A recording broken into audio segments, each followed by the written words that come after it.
Petty Officer, 2nd Class. Wren Salter knelt at the steel rinse tank behind the dive locker at 11 at night, running fresh water over a stranger's regulator hoses while the rest of Port Ansell Naval Station slept, her hands moving through the same unglamorous ritual she performed every night the fleet came home from the water. 4 hours later, under a sky gone the color of a bruise, the salvage tender USS Dutton took a rogue swell broadside at her anchorage, rolled onto her port side with a groan that carried across the whole bay, and settled upside down in 60 feet of black water with 4 sailors sealed alive inside her hull, 90 feet from the surface at the lowest point of the compartment they had scrambled into. There was nothing dramatic about the hours before that swell hit. Port Ansell was the kind of small tender station that existed mostly in the margins of bigger stories. A repair pier, a fuel dock, a dive locker, a scattering of Quonset buildings that had been painted the same gray so many times the paint had texture like scar tissue. The Dutton had been there 6 days, riding at anchor for a scheduled underwater hull inspection and minor running gear repair, the kind of unglamorous maintenance period nobody writes home about. Half her crew was ashore on liberty.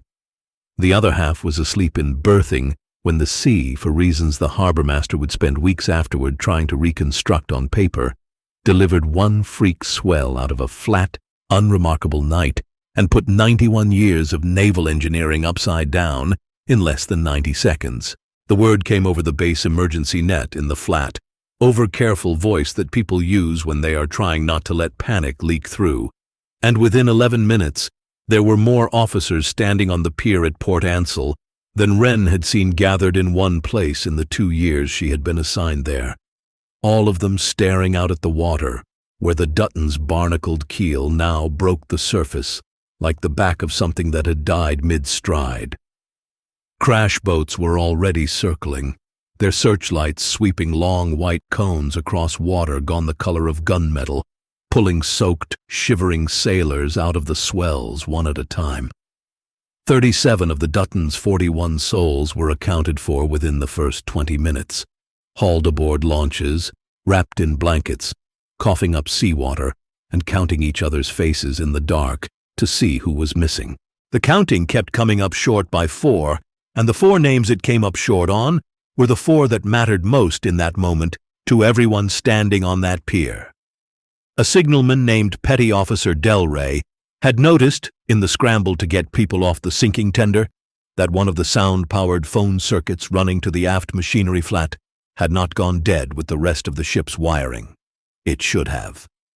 Almost everything else aboard the Dutton had shorted out or torn loose in the roll, but that one line, by the kind of small mercy that keeps disasters from becoming total ones, still carried a voice, faint and warped by static, up through a junction box near the surface that Delray had rigged a headset to, with hands that would not stop shaking.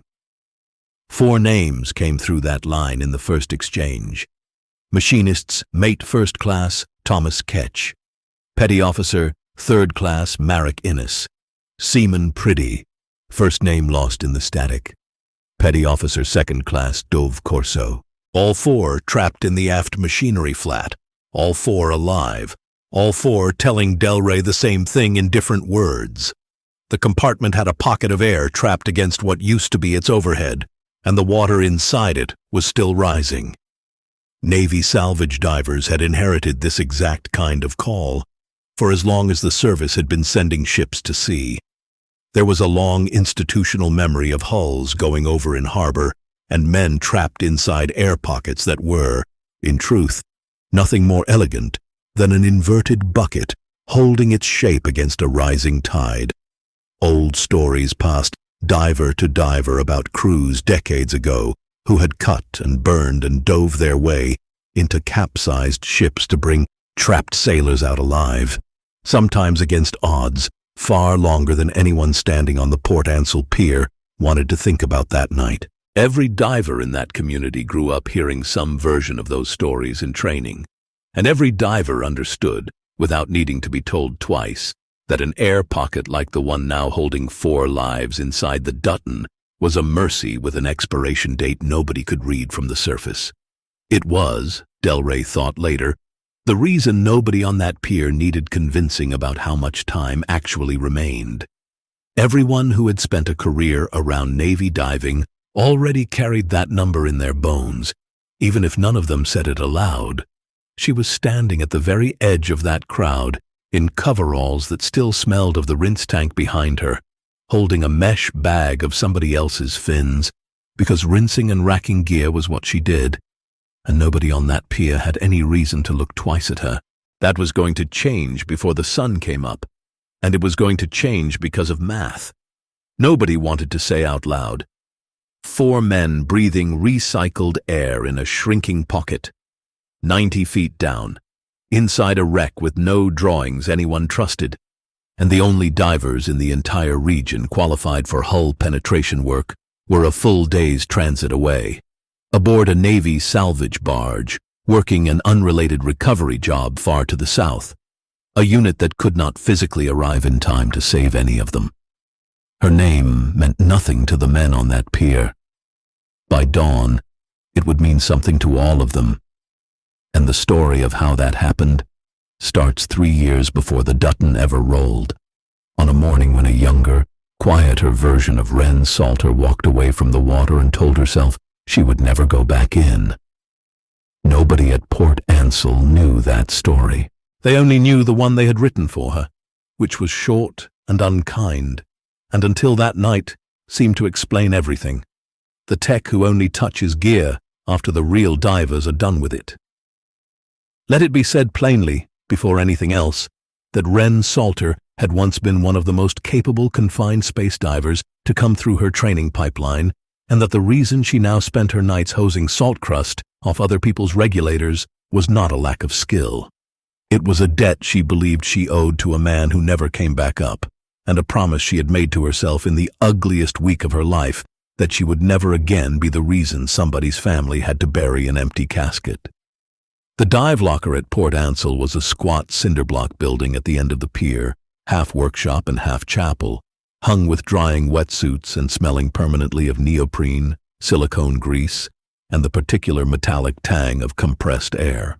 It was run, in practice if not entirely on paper, by Chief Osgood Brill, a barrel-built man with 30 years in Navy diving and exactly 0 patience for anyone he considered dead weight in his locker. Brill had come up the hard way, through harbor clearance and underwater ship husbandry work in 3 different fleets, and he ran his locker the way he'd been trained to run one. Gear first, ego never, and no room in the rotation for anyone who couldn't be trusted with another diver's air. Brill had inherited Wren 18 months earlier as a transfer. Nobody explained, a second-class petty officer with a diving qualification buried somewhere in her record, and absolutely no visible interest, it seemed, in ever getting wet again. He assigned her to gear maintenance, because that was the job nobody else wanted, and she took to it with a thoroughness that first amused him, and then, slowly, began to needle at him in a way he couldn't quite name. She rinsed every hose fitting twice, working fresh water into every crevice a lazier tech would have skipped. She racked regulators by serial number in an order only she understood, cross-referenced against a maintenance log she kept in handwriting, so neat, Brill once joked, it looked typed. Somehow it was always faster to find anything once she had organized it, and somehow the gear that came off her rack never once failed a diver in the water, not in 18 months, which was a streak long enough that Brill had quietly started to notice it, without ever quite asking why. She caught a cracked first-stage diaphragm on a routine inspection that had passed 2 junior divers' eyes and would have failed catastrophically on somebody's next dive, and when Brill asked her how she'd spotted it, she just said she'd felt it wrong in her hands and left it there, offering nothing more. She caught a fraying strand inside a harness webbing that an X-ray of the stitching later confirmed was 1 dive away from a full failure. She never once asked for credit for any of it. She simply fixed what she found, logged it, and went back to the rinse tank, And after enough months of that pattern, the divers who rotated through Port Ansell had quietly, unconsciously stopped thinking of her as a person who did anything interesting at all. The other divers assigned to Port Ansell, a rotating handful of qualified second-class and first-class divers who came and went between fleet units on temporary assignment, treated her the way people treat furniture that happens to be useful. Polite enough, never included. When talk turned to actual dives, actual jobs, actual water, she went quiet and busy, and after enough months of that, quiet and busy became the entire shape of what people expected from her, until it was simply what she was in every conversation that happened without her in the room. There had been a version of Wren once who belonged easily to a crew like that, who had come up through a training pipeline built to break people down to see what was actually underneath, who had made friends in cold classrooms and colder pools, with men and women who pushed each other past every limit they thought they owned, and who had loved, without ever quite admitting it to herself, the particular fellowship of people who trust each other with their own last breath. That version of her had laughed easily, had razzed her instructors, had been, by every account of the people who trained alongside her, exactly the kind of diver a struggling classmate wanted next to them on a hard day. None of that person survived the week Talvin Rowe didn't come home. Not entirely. And the quiet, careful woman who arrived at Port Ansell 18 months later was in some ways a stranger even to herself, built out of the parts of the old Wren that had learned, the hard way, to take up less room. Lieutenant Perry Danforth, the young officer who'd taken over as officer in charge of the dive detachment 8 months earlier, barely knew her name existed beyond a line on a roster. He was competent, earnest, sharp with the paperwork side of running a detachment, and knew enough to his billet that he still deferred to Brill on anything involving the actual water, which was most things that mattered. If you had asked him, the week before the Dutton rolled, to describe Wren Salter, he would have needed a moment to place the face, and even then he would likely have called her the quiet one who keeps the gear locker spotless, which was true, and also nowhere near the whole truth. That was the entire architecture of her life at Port Ansell. Invisible by design, competent in a way that nobody thought to ask about, carrying a certification that said Master Diver in fine print. Nobody had bothered to read closely, because the woman attached to it hosed gear at 11 at night and never once mentioned it, and because the parts of her file that might have explained the discrepancy were sealed behind a classification level that required a reason to open, and nobody at a quiet tender station had ever had a reason. The reason for all of that silence had a name too, though Wren never said it aloud if she could help it.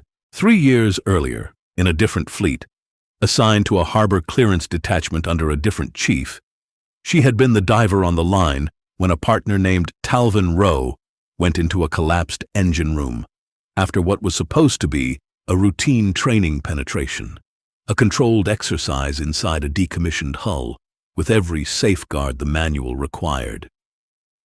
The compartment shifted anyway, in the freak, unpredictable way structures sometimes do when corrosion and stress finally agree on a moment to fail, and the line she was tending went slack in a way lines are never supposed to go slack. By the time the recovery team got him out, there was nothing left to save.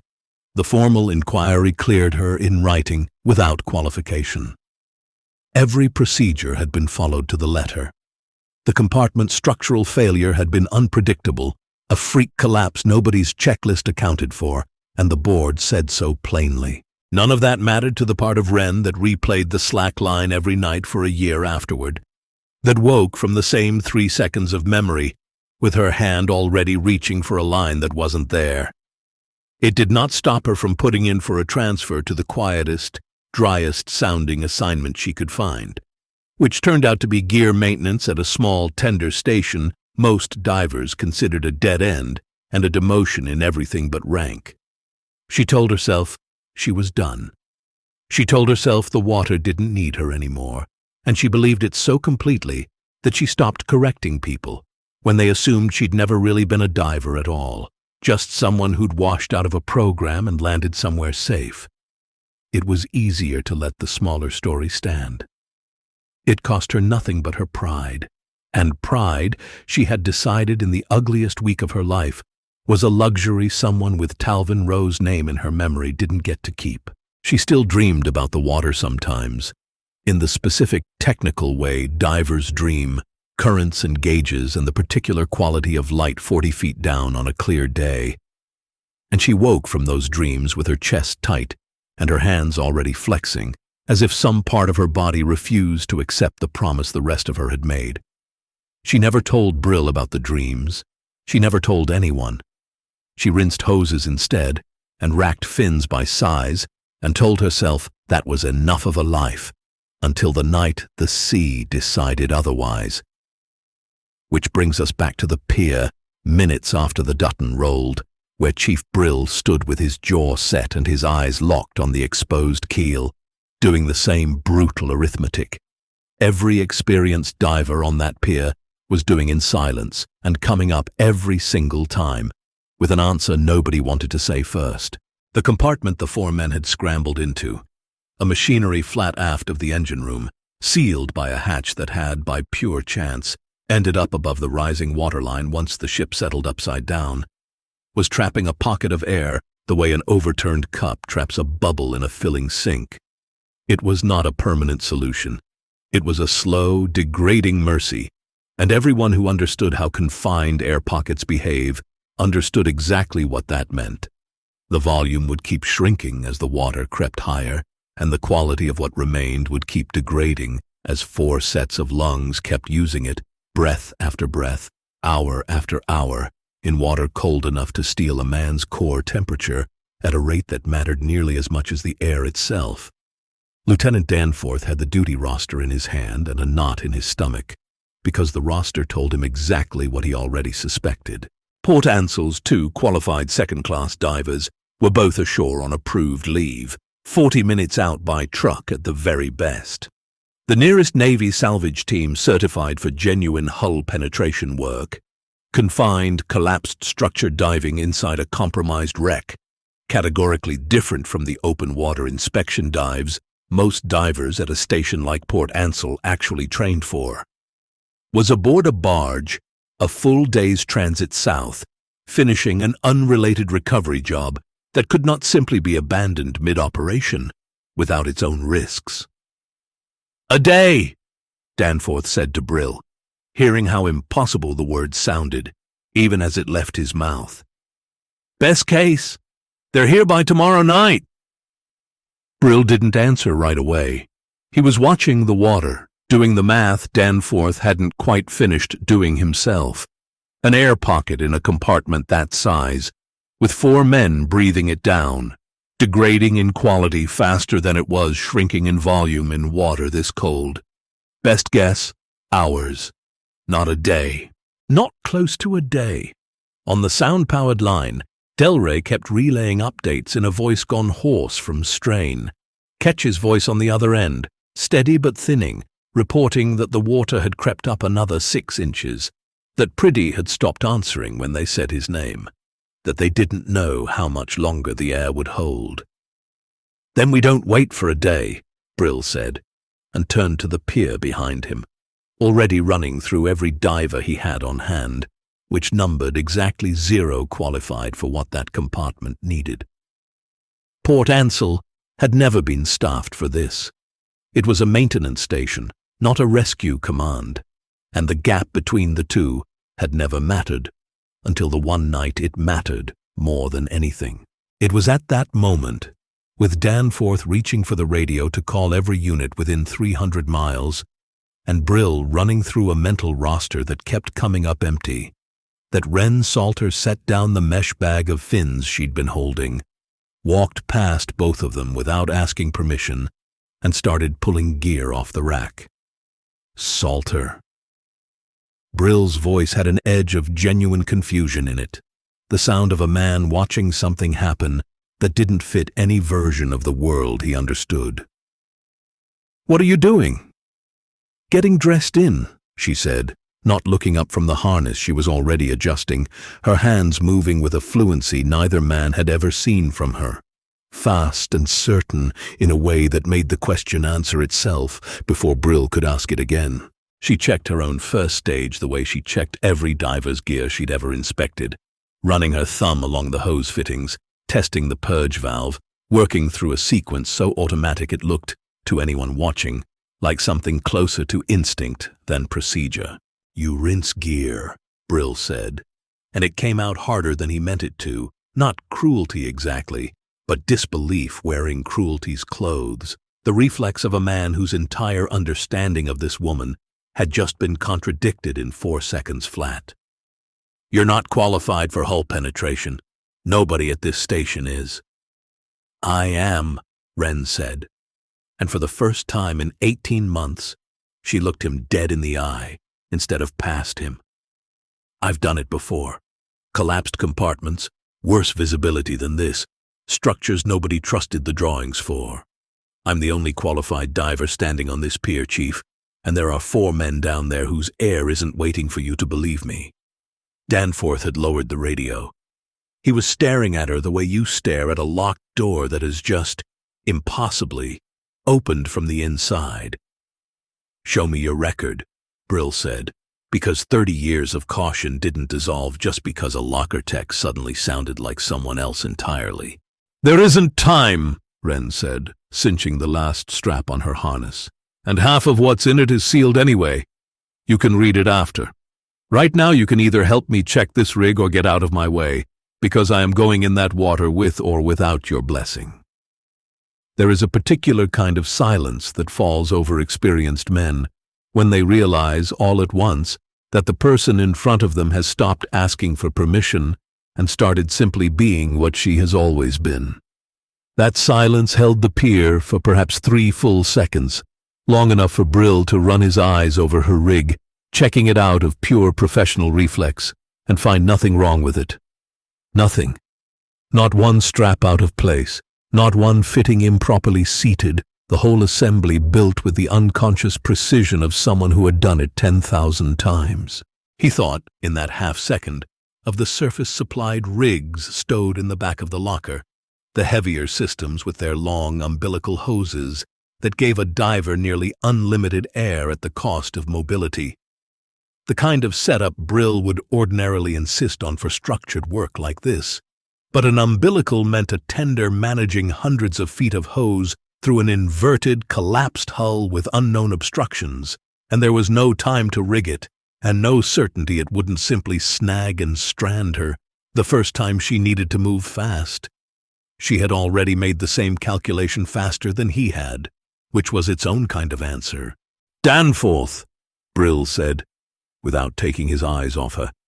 "Get her a line and a tender. Now." The water off Port Ansel at midnight was the temperature of old coffee left too long on a stove, and the moment Wren went under it, the noise of the pier, the shouting, the running boots, the generator throb of the crash boats, cut off as cleanly as a hand, closing over a mouth, replaced by the muffled private roar of her own breathing. She descended along a shot line someone had dropped beside the Dutton's exposed hull, her dive light carving a narrow cone through water gone the color of strong tea from churned silt, and at 40 feet the tender's underside came up out of the dark, like the rib cage of something enormous, barnacled steel curving away in both directions, farther than her light could reach. She kept descending, past the turn of the bilge, toward the hatch that Danforth's crew had marked with a strobe light lowered on a weighted line, the only visible seam into a hull she had only ever studied as lines on a drawing pulled from the ship's file an hour before, because nobody currently alive on that pier had ever actually been inside the Dutton's machinery spaces, let alone inside them, upside down. At 90 feet, at the hatch, she stopped and did the thing that had made her, 3 years and a different life ago, the diver instructors used to point to when they wanted to explain what composure under pressure actually looked like. She went still, not frozen, not hesitant. Still the way a held breath is still, gathering everything she had into a single quiet column before she spent any of it. Somewhere above her on the surface, Chief Brill had a hand on her tending line, feeling for every tug and pause, the way a man reads a heartbeat, and the fact that someone was up there tending her at all, after everything, was its own strange comfort she did not have time to examine. The hatch wheel turned harder than it should have, swollen by the roll and the impact, and she worked it in patient quarter turns, feeling for the moment it would bind against warped steel instead of forcing it and risking a jam that would seal the compartment forever. When it finally gave, a slow exhale of trapped air ghosted past her mask in a shimmer of bubbles rising the wrong way relative to a right-side-up world, because inside that hull, up was down and down was up, and every instinct her body had built over a lifetime of diving had to be quietly overruled, one automatic reflex at a time. She eased through the hatch into a space that was not a room anymore, in any sense a person standing in it would recognize. Inverted machinery, pipe runs, crossing what had been the overhead and was now underfoot, tool lockers hanging open with their contents scattered across a new, wrong ceiling, a fire extinguisher drifting gently at the edge of her light, like something asleep. Her light found the surface of the trapped air pocket first, a rippling silver ceiling 6 feet above what used to be the floor, catching the light back at her in broken, shivering fragments, and beneath it, impossibly, 4 faces. They had wedged themselves onto a raised deck grating that kept them just above the rising waterline. 4 men in coveralls soaked to the chest, faces gray with cold and thin air. And the nearest of them, a broad-shouldered young man with a bandage wrapped crudely around one forearm, stared at her light as if he wasn't sure it was real. "Catch," he said, before she'd even fully surfaced into the air pocket to speak to him, giving his own name like a man confirming he still existed. "Thomas Ketch. There's 4 of us. Petty Officer Innes broke his arm getting in here. Seaman Pretty's been under a while and he's not—" He stopped, swallowed, tried again. "He's not doing great. We didn't think anyone was coming." "Somebody's coming," Wren said, and her voice, muffled through her mouthpiece and steadier than she had any right to feel, was the first thing in an hour that had sounded like a promise instead of a hope. "I need you to listen to me and do exactly what I say, in exactly the order I say it, because this air isn't going to last as long as any of us want it to, and I am not doing this compartment in one trip." That last part was the truth. Nobody on the surface had wanted to say aloud either. 4 trapped men, 1 working diver, 90 feet of black water between the compartment and daylight, and a body's own limits on what it could physically carry, in nerve as much as in strength, across a single descent. It would take more than 1 trip. It would take the whole night, and every one of those trips would have to be paced carefully enough that her own body didn't become a second emergency stacked on top of the first, because a diver who pushed her ascents too hard, too fast, too many times in a row, could end the night as a casualty herself instead of a rescuer, and that would help no one left waiting in the dark. She would come to think of what followed not as 1 rescue, but as 4, each one its own complete and terrible arithmetic problem, because every single time she left that compartment with 1 man clipped to her line, she had to leave 3 behind in the dark, breathing air that was measurably worse than it had been the trip before, and every single time she came back down, she did not know for certain that all 3 would still be breathing when her light found them again. She took Seaman Pretty first, because Pretty was the one Ketch said wasn't doing great, and doing great had stopped meaning much of anything in that compartment hours ago. Up close, in the shivering light of her lamp, Pretty looked younger than his file would later say he was, barely conscious, lips gone the pale blue-grey of a man whose body had started rationing itself. Getting a half-conscious man through an inverted hatch and 90 feet up through black water without another diver to help was the kind of problem that had no clean textbook answer, only a series of small, exact decisions made one after another. How she rigged him against her own harness so his weight rode along her body instead of dragging on her arms and shoulders, how she read the tension on her tending line for the signal that told her the surface crew was braced and ready to receive him, how she paced her own ascent to something slow enough to respect her own body's needs, and fast enough that Pretty's failing breathing wouldn't run out before daylight found his face. Somewhere in the black water on that first ascent, she found herself talking to him without entirely deciding to, low and even, telling him about the boat lights above them, even though his eyes were closed and he likely couldn't hear a word of it, because the talking was as much for her nerves as for his. She surfaced with him coughing weakly against her shoulder, and the crash boat crew hauled him aboard with the kind of controlled shouting that meant everyone on that boat suddenly believed, for the first time all night, that this might actually work. Someone wrapped him in blankets, someone else was already running an assessment, calling vitals back toward the pier in the clipped shorthand of people trained for exactly this kind of morning.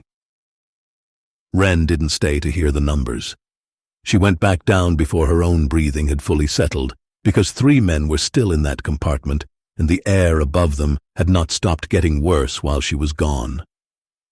Petty Officer Innes came up second, his broken arm splinted against his body with a torn strip of his own shirt, gritting through pain with the particular silent stubbornness of a man who has decided that making noise wastes air he might need later. Wren felt him shaking against her on the ascent, whether from cold or shock or both, and talked to him the entire way up in a low, even voice about nothing in particular. The boat lights above them, how close they were, how well he was doing, because she had learned a long time ago and at terrible cost that a frightened man breathing calm air lasts longer than a frightened man breathing panic. Innes surfaced retching seawater and laughing at the same time, a wet, broken sound of pure relief, and reached for her hand, before the boat crew pulled him over the gunwale, holding it for 1 full second longer than a handshake, before letting go. By the time she went down for her 3rd trip, something in the compartment's air had changed in a way she could feel before she could fully name it. A faint chemical staleness under the cold, the unmistakable signature of a space that had been rebreathed, one time too many by lungs that had nowhere else to send their exhale.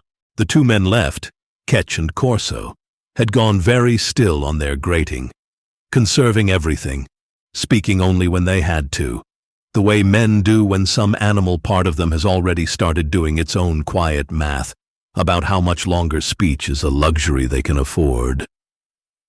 "Take Corso," Ketch said, before she'd even asked, his voice thick with cold and fatigue, but perfectly clear in its intention. "He's got a wife due with their first in 6 weeks. I'm fine another few minutes." There was no reasonable version of the situation in which Ketch was fine, and both of them knew it. But Wren had spent enough of her life around men who spend their last good decisions on somebody else that she recognized what he was doing, and honored it, without wasting either of them the breath to argue. She took Corso up, and the whole ascent, some cold and exact part of her mind, ran the same brutal calculation over and over. The air pocket had maybe minutes left in it that were still worth breathing, and Ketch had chosen to spend the best of those minutes making sure someone else's child would have a father. Corso surfaced shaking so hard he could barely speak, and the first coherent thing he said, once he'd stopped coughing long enough to say anything at all, was Ketch's name, twice, like a question he was afraid to finish asking. That was the trip that nearly broke the entire operation, because on her way back down for the 4th and final time, her light caught movement in the churned water beside the Dutton's hull that had no business being there. A section of collapsed piping, jarred loose by the ship's earlier roll and further loosened by the hours of currents and hull groaning. Since, sliding free of a bent bracket and swinging down across the very hatch she needed to reach. A slow, heavy pendulum of rusted steel with just enough momentum behind it to seal that hatch permanently if it settled wrong. She was aware, in the disciplined back corner of her mind, that never fully stopped counting, that this was already her fourth hard ascent of the night, bearing down on a body that had spent 3 years out of practice, and that stacking dive after dive, without adequate time between them, asked something of her physiology that pure willpower could not simply override.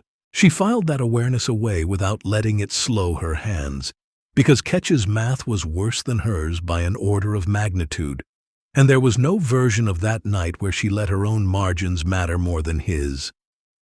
She spent almost a full minute of air she did not have to spare working that pipe section clear, hand over hand, feeling for the angle that would let it drop away from the hatch rather than jamming across it, aware the entire time that every second spent on the pipe was a second.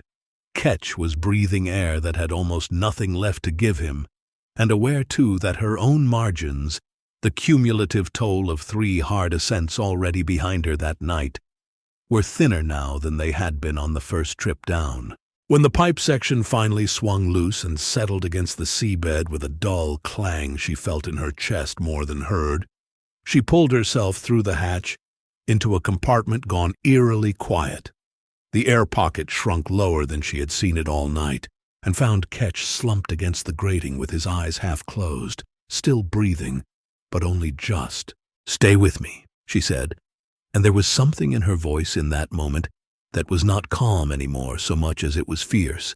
A version of Wren Salter that had not existed on the surface, would never exist in the rinse tank behind the dive locker, and belonged entirely to the black water and the man in front of her. "You gave up your air for a stranger's kid you'll probably never meet. You do not get to stop breathing on me now." She rigged him fast, faster than she had rigged any of the other 3, and started up with him already only half-conscious against her, talking to him the entire ascent about the daughter he did not yet know was going to have his eyes, about the boat lights getting closer, about anything that might keep some thread of him listening and therefore breathing, all the way up through 90 feet of black water that had, over the course of one impossible night, become the only place in the world where Wren Salter had ever again let herself be exactly what she truly was. Somewhere around 60 feet, she felt him cough weakly against her, a small involuntary spasm that was, in that moment, the single best sound she had heard in 3 years. She broke the surface with Thomas Ketch coughing violently against her shoulder, and the sound that went up from the crash boats and the crowd now packed onto the pier was not quite cheering, because everyone there understood in the particular sober way people understand things at 4 in the morning after a night like that one, that this had been closer to catastrophe than any of them wanted to say aloud. Ketch survived. All 4 of them survived, 3 of them walking off the pier under their own power within the hour, and Ketch himself, weak and hypothermic, but breathing steady, carried up the ramp on a stretcher, with his hand raised in a thumbs up that made half the pier go quiet with relief. A corpsman ran through vitals on all 4 in the base infirmary through the small hours of the morning, and the word that eventually came back down to the pier, passed diver to diver, like a piece of good news too fragile to say too loudly at first, was that every one of them was going to be fine. Chief Osgood Brill had not left the surface station the entire night, monitoring her tending line with his own 2 hands, the way he would have for any diver he trusted completely, and when Wren finally hauled herself out of the water on her 4th and final ascent, stripped of her mask with her hair plastered flat and her whole body shaking from cold and adrenaline in roughly equal measure, he was the first one to reach her, wrapping a thermal blanket around her shoulders with the careful, wordless roughness of a man who did not yet have language for what he'd just watched. It was Master Diver Ezra Lindholm, summoned by an emergency call somewhere around Wren's 2nd descent and arriving by helicopter just as she surfaced with Ketch, who finally said the thing everyone on that pier was too stunned to say themselves. Lindholm was a spare, grey-eyed veteran of Navy salvage diving who had trained half the qualified divers on the coast and had a reputation for skepticism that bordered on the professional, the kind of man who had seen enough overclaimed resumes in 30 years of service to distrust anything that sounded too good in a debrief. When Danforth handed him Wren's personnel file, most of it sealed under a classification neither Danforth nor Brill had clearance to open, Lindholm read the single unclassified line at the top of the record and went very quiet. "Master Diver Wren Salter," he read aloud, tasting the rank like it explained something he'd suspected the moment he watched her work the tending line signals with a fluency nobody untrained ever manages. Deep salvage qualified, hull penetration certified, call sign on record, fathom.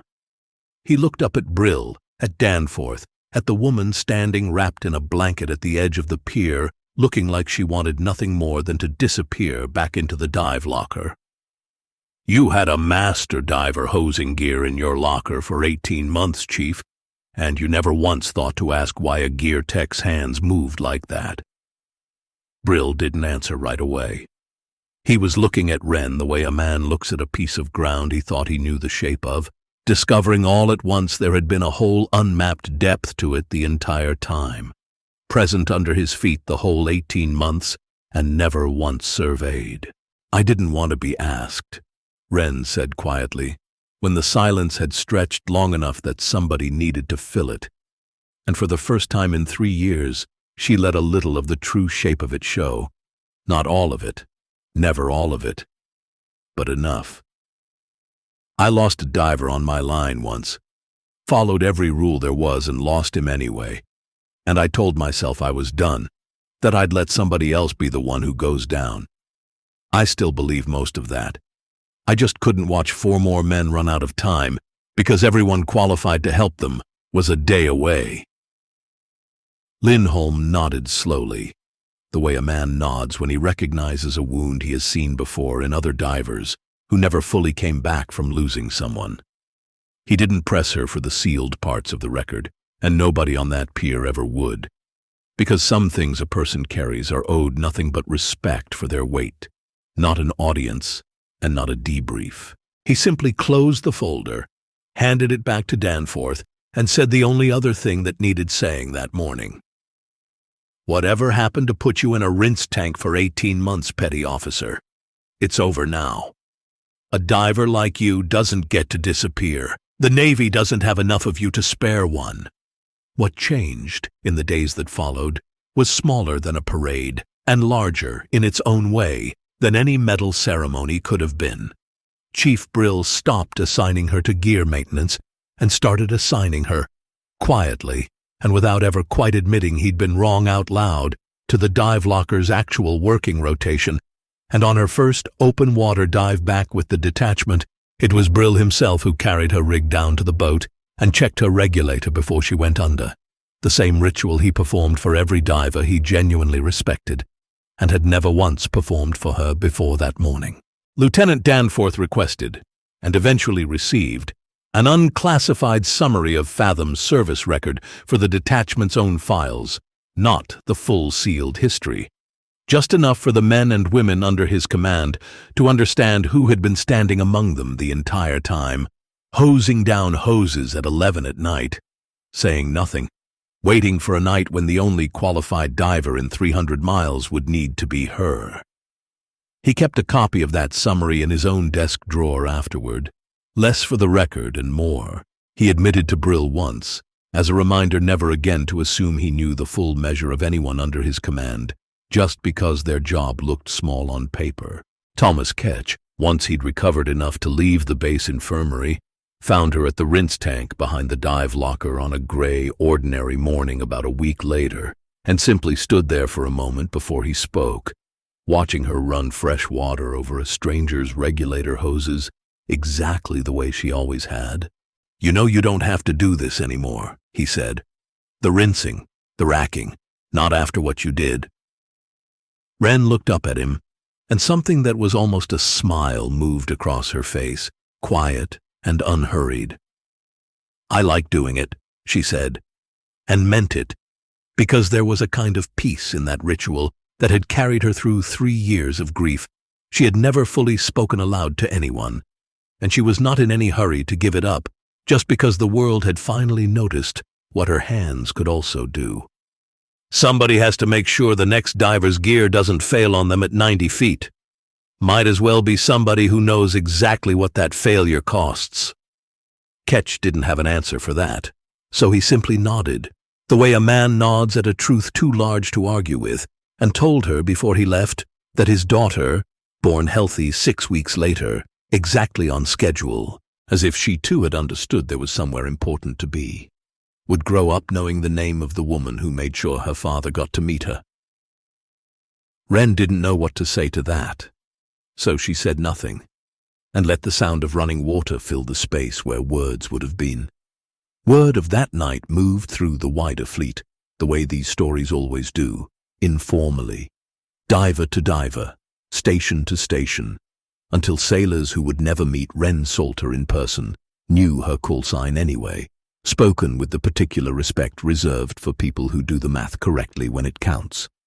Recruiters at training commands 2 coasts away started quietly using an anonymized version of the Dutton rescue to illustrate, to nervous new divers, exactly what 4 separate penetration dives in a single night actually demands of a person, without ever using her name, because she had asked, through Lindholm, that they not. Dawn found her at that tank most mornings after that, same as it always had, kneeling at the steel basin with water running clear over salt-crusted gear, the base slowly waking up around her, boots on gravel, a radio crackling somewhere with the ordinary business of an ordinary day. Nobody on that pier looked past her anymore the way they once had. They still saw a woman rinsing hoses in the gray early light, because that part had never been a lie. But now they saw underneath it everything else she was, and everything she had chosen, quietly and on her own terms, to become again. That is the story of Petty Officer Second Class Wren Salter, callsign Fathom, the dive locker tech who spent 18 months letting an entire base believe she was nothing more than the woman who rinses the gear, and who went 90 feet down into a collapsed, inverted hull 4 separate times in a single night, rather than let 4 sailors run out of air waiting for help that could not arrive in time. She never asked for the record to be read aloud. She never asked for the salute. She only ever asked herself the same question over and over, in the dark under that water. Was there still time to bring one more of them home? 4 times, the answer was yes. If this story moved you, if you believe the quiet ones are so often carrying the deepest water, take a moment to like this video and subscribe for more true-feeling stories of the women who are underestimated right up until the moment everything depends on them. And tell us in the comments, if you were standing on that pier, watching a gear tech pull rank she'd never once mentioned and dress in alone for a dive nobody else could survive, would you have stopped her? Or would you have handed her the line and gotten out of her way?